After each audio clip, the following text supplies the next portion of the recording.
person who should have the freedom to live safe from the terror of gun violence. Will finally pass red flag laws, universal background checks, and an assault weapons ban. All right, everybody, it's your boy Richard Graves from Richard Graves Group. Please like and subscribe to this video. I'm going to touch base a little bit on Kamala Harris. Now, honestly, I was going to talk a lot longer about Kamala Harris. I'm going to make this very quick. Over the last few days, since it had been announced that Joe Biden had withdrawn himself from the race and that Kamala Harris is the presumptive nominee for the Democratic Party, me and other black men have been attacked in regard to, why that we should be supporting this woman simply because she's black, because she is a woman, because she's from HBCU, a woman of color, whatever people have to say, however they want to word it, that, that there's some obligation that I need to vote for this particular person or any other person based on their race. I'm going to say this. No, not going to do that. And honestly, I'm not saying I am going to vote for Kamala Harris or not. I'm not telling people to vote for Trump. I'm not telling people to vote for RFK. I'm not telling people to vote for Cornel West or anybody else. The reality of the situation is that I want all of these candidates to tell me what exactly they intend on doing about the communities that I'm part of, the communities, that the African-American community, the community that lives in Illinois, the community of middle-class people, the community of Americans. What are you going to do for our country? What are you going to do to keep us from ending up in a war? What are you going to do to keep our economy or to get our economy really back on track? Those are the questions I need answered. And I look forward to Kamala Harris answering those questions. I played that particular clip because people often wonder what my issue is, my reservation with the Democrats, the progressives is, and it's things like that. She was talking about gun control to keep the streets safe. Now, I'm from the greater Chicagoland area. I've lived in Chicago. And, my thing is this. We see the statistics. We saw the statistics last weekend, the holiday weekend, for the 4th of how many people were shot. I think there were over 100 shootings, and I believe at least about 17 to 20 deaths. In any case, the reality is a ban on assault rifles, a ban on a universal background check isn't going to stop those type of shootings. And that is a lot of the shootings that's plaguing the African-American community. We need to do something about that type of violence. Don't get me wrong. Of course, the mass shootings that happen in various places need to be addressed and dealt with. But again, getting to the root of the problem in the African-American community, which many of our communities are in the large metropolitan areas that are controlled by progressives and Democrats and have been controlled by the Democratic Party probably for the last 60 years or so. Chicago being one of those communities, Detroit, Baltimore, places that have these crime issues. And at the end of the day, banning assault rifles or running universal background checks isn't going to stop the people who are getting those guns, the minority people who are holding the hood hostage, those people, the young African-American males primarily that are shooting and killing other young males and other innocent bystanders. We need to work on what's really the foundational issues there. Brandon Johnson, I guess, attempted to talk about it by trying to blame Richard Nixon, which I believe was silly, because at the end of the day, these communities have been controlled by the Democratic Party. And ever since that control, slightly prior to the Civil Rights Movement and after the Civil Rights Movement up until now, all these communities have gotten is worse crime, worse schools, worse economic development, worse infrastructure development, and have pledged their votes to Democrats like Kamala Harris for all this time. So all I'm saying is I need to hear what you're bringing to the table. To be honest with you, many of you who know me, I am conservative, right of center. However, I did vote for Biden. I did vote for Hillary, and I did vote for Obama twice. The last Republican candidate that I voted for president was Bush 2. And honestly speaking, I admit that because I don't vote party line. I'm a conservative. That doesn't necessarily mean I always vote the Republican way. I try to vote what I feel is best for our country. So that being said, so we can stop with this. This is a Trump supporter saying this. This is someone who voted for Biden Harris last time and voted for Democrats in the 2 previous cycles to that. So what I want to ask everybody is this time, I'm like, hey, I hear what you're saying, but I need to see some meat in the plate because I'm seeing some of the same problems in inner city African American communities and inner cities in general. And I want to see what this candidate is going to say, what they're going to do that's different than the last few times that we did this merry-go-round. And again, this is not me saying vote for Trump.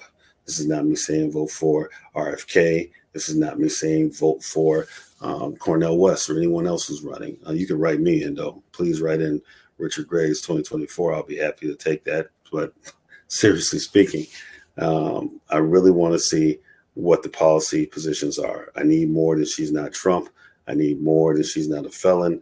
I need more that she's black or that she went to an HBCU or that she's part of the Divine Nine. I need a lot more than that. So people, hopefully, the Harris campaign is listening, and we'll see what is being said up until and past the Democratic convention coming up in a few weeks. Now, I had a lot more to say about Kamala Harris and crime in inner city communities, but unfortunately, I was made aware of a tragedy that happened in Springfield, Illinois, and we are going to talk about that a little briefly. So let me bring that up.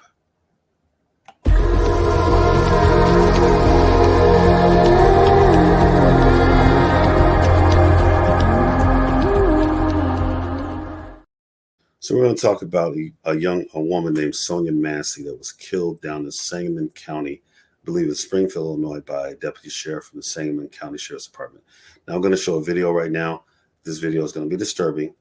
So if you have small children or if there's something that will disturb you, seeing violence like this, someone getting killed on camera, they do blur out a lot of that stuff, but I want, let everyone know that this is something that is going to be triggering for many.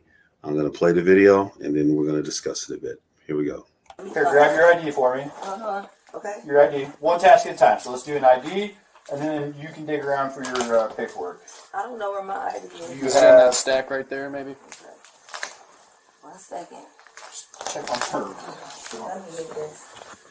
No, we don't need a fire while we're here. Right. Okay. Let me see. Okay. Where you going? Huh? Where you going? Away from your hot steaming water. Away from my hot steaming water? Yeah. Oh, I rebuke you in the name of Jesus. Huh? I rebuke you in the name of You better fucking not. I swear to God, I'll fucking shoot you right in your fucking face. Okay, I'm sorry. Drop the fucking pot! Drop the fucking pot! Drop the fucking pot! 19 shots fired. Shots fired! Shots fired! Drop the fucking pot!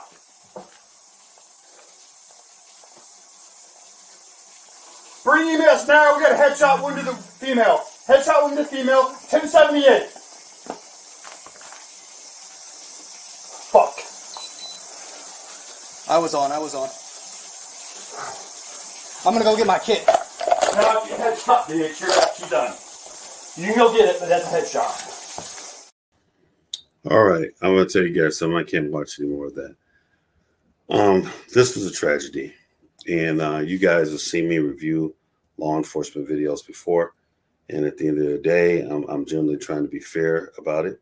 There are times that my Facebook friends and my Twitter followers have been upset with me when I've said the police were justified, and I've explained what a justified shooting looks like. And let me tell you something, that does not at all in any way, shape, or form look justified. It looks like murder. There's more video I suggest, and I recommend you all go look at it. There's the video of the police initially responding to her, calling them to her home because she had concerns about someone being around her house trying to break in. That cop that shot her was condescending to her and a jerk from the very beginning, and aggressive for no reason. Many of you know that I've had some degree of training when it comes to behavioral health, and I would hope that most of the law enforcement officers in our great state of Illinois have been getting that type of training to be able to identify when someone is having mental health issues or may suffer from mental health or intellectual disabilities or anything like that. If you guys watch the beginning videos when they first got to her house, it's obvious to me or anyone else there were some issues that the woman may have had, and that this cop was way over the top. For what reason, I don't know. I can only speculate, and I won't speculate. But I will say this about what I saw. That officer had no right to shoot her. And I'm questioning why they were even in her house in the first place. Unfortunately, there are some bogus police officers, and I'm saying that's not all police officers or most police officers, but there are police officers who take the opportunity to try to come to your house unconstitutionally. I don't know what they were looking for, trying to get the woman to find her ID, to identify a car. None of that needed to be dealt with. They came, they didn't see a prowler. They should have told her good night. The cops are in her house, these deputies, and then they tell her to turn off the boiling water as she's searching for her ID. She's trying to comply. She goes, gets the boiling water, starts pouring it out.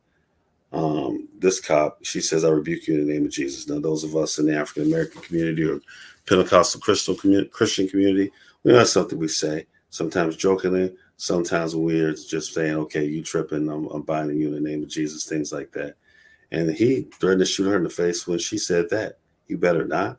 Now, spiritually speaking, maybe he was manifesting demonically because the man was purely evil. However, let's take that off the table since he's supposed to be professional.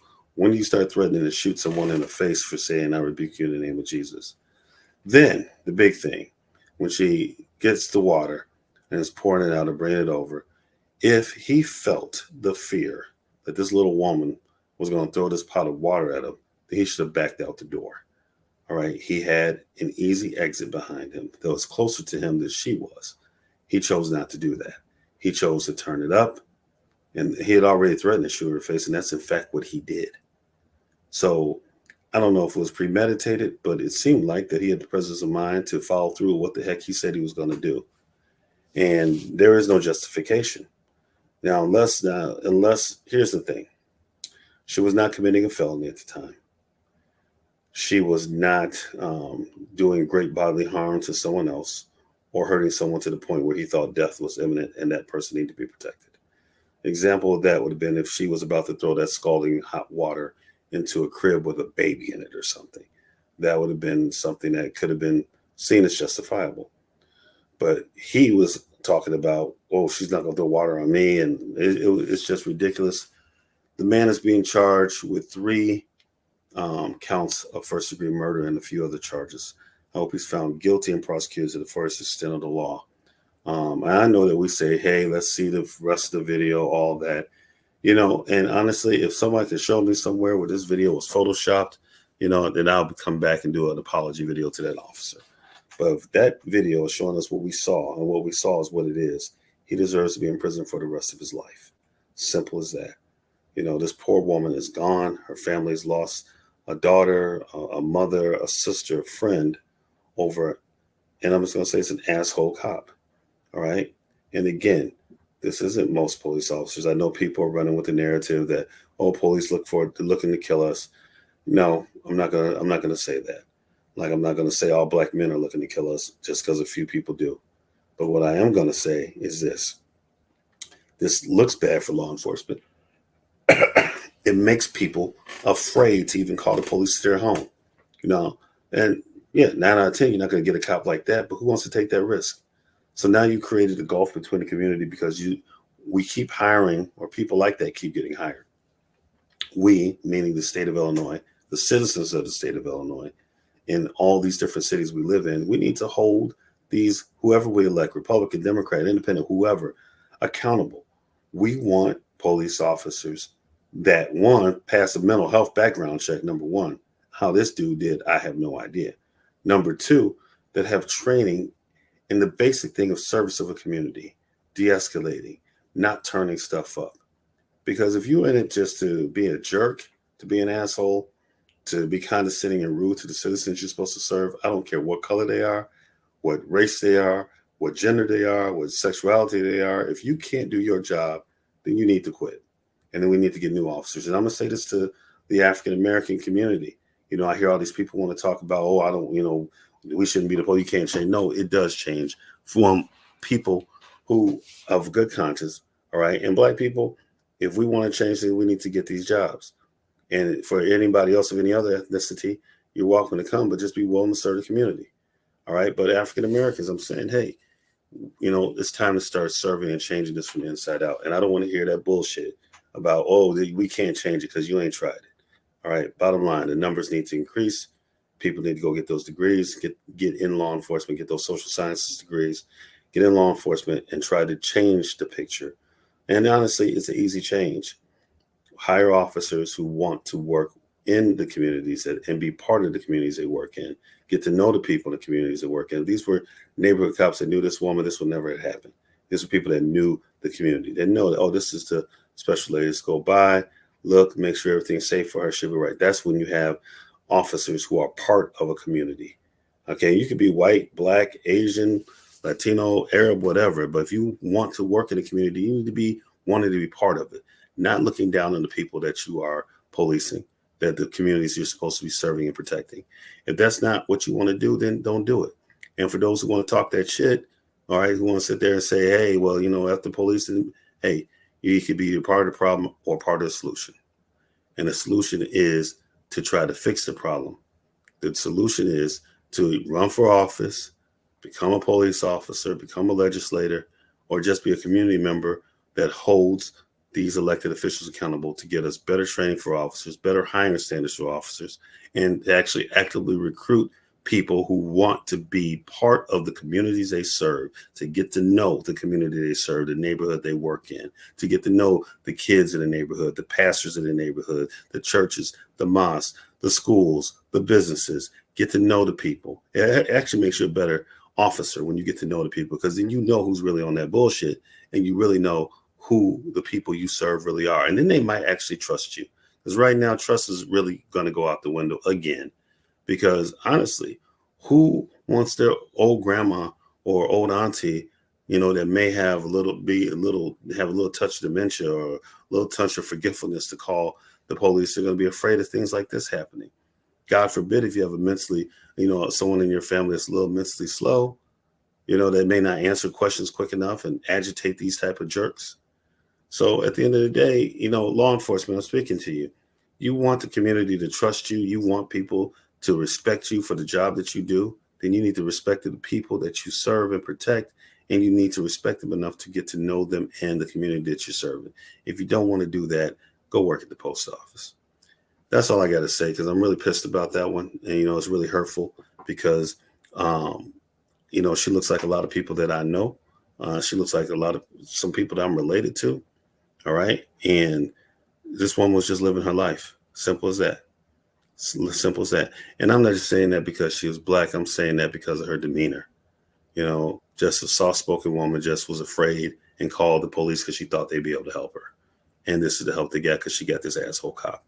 Like I said, if it comes out this is photoshopped, or if it comes out that somehow that, we didn't see what we saw, all right, I'll be the first to apologize. But until then, he can sit his ass in a jail cell for the rest of his life. Period. And that being said, I'll be following that case. I'll be reporting on it. So people, whoever you intend to vote for, listen to what they're saying. Vote for who has your community's best interests, whoever that may be. I'm not endorsing a candidate. I'm endorsing a thought process. Think about who it is you're voting for. And when they get in there, stay on their ass and make sure they're doing what they're supposed to do. And if they don't, put them out of office. That's the only way you get what you want, when people realize that you're dead serious about that. Because you keep voting for the same people, keep putting them back in office, be it your alderman, your mayor, your congressman, your senator, your president, whoever you're voting for. If they know they can take your votes for granted, they're going to keep doing what they want to do for the people who are paying the big donors. All right. So hold people accountable. It's not just voting. And I've preached this before, hold people accountable. And that way you can push policy to, again, hire and train better officers who want to serve the community. It all goes hand in hand. That being said, I'm going to get up out of here. Y'all take it light. Peace.